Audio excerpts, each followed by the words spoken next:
नमस्कार, स्वागत आहे आपलं लोकपालक न्यूज चॅनलमध्ये। सध्या आपण बदलापूर उल्हास नदीवर आहोत। बदलापूर उल्हास नदीचे जे काही अपडेट आहेत ते आपण आपल्यापर्यंत पोहोचवायचा प्रयत्न करत आहोत। सध्या उल्हास नदी आपण बघू शकतो इशारा पातळीवर या ठिकाणी वाहते आहे। काही वेळा आधी 16.80 ही सध्या उल्हास नदीची पाणी पातळी आहे आणि उल्हास नदीचा जो नवीन पूल आहे तो सध्या वाहतुकीसाठी या ठिकाणी बंद करण्यात आलेला आहे। अग्निशमन दलाचे अधिकारी असू देत किंवा अनेक कर्मचारी असू देत या ठिकाणी कुठलाही अनुचित प्रकार घडू नये त्यासाठी या ठिकाणी उपस्थित झालेले आहेत। आपण बघितलं तर कालपासून पडत असलेल्या मुसळधार पावसामुळे बदलापूर शहरात ठिकठिकाणी पाणी साचायला सुरुवात झालेली आहे आणि उल्हास नदीच्या पाणी पातळीत देखील काही प्रमाणात वाढ होत आहे।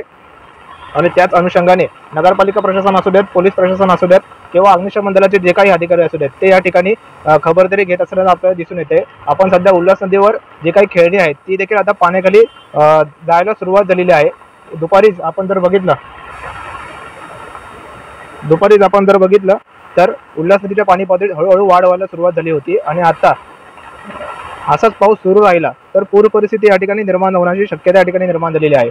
17.50 ही धोक्याची पातळी आहे आणि सध्या इशारा पातळी या उल्हास नदीने ओलांडलेली आहे आणि कुठल्याही क्षणी असाच जर पाऊस पडत राहिला, रायगड जिल्ह्यात असू देत किंवा ठाणे जिल्ह्यात असू देत, रायगड जिल्ह्यात मोठ्या प्रमाणात जर असाच प्रमाणात पाऊस पडत राहिला तर त्याचा परिणाम बदलापूरच्या उल्हास नदीवर सध्या आपल्याला दिसून येतो आणि लवकरच धोक्याची पातळी या ठिकाणी कधी ओलांडण्याची शक्यता या ठिकाणी निर्माण झाली असल्यामुळे आजूबाजूच्या परिसरातील जे नागरिक आहेत त्यांना देखील सतर्कतेचा इशारा नगरपालिका प्रशासनाच्या माध्यमातून या ठिकाणी देण्यात आलेला आहे। आता नगरपालिका प्रशासन आणि अग्निशमन प्रशासन या ठिकाणी कुठलेही अनुचित प्रकार घडू नये म्हणून खबरदारी घेत असल्याचं आपल्याला दिसून येते। उल्हास नदीबाबतचे जे काही अपडेट आहेत ते आपण आपल्यापर्यंत पोहोचवत राहू। Cameraman Ronak तडवीसह Rutikesh Rokade, लोकपालक news, Badlapur.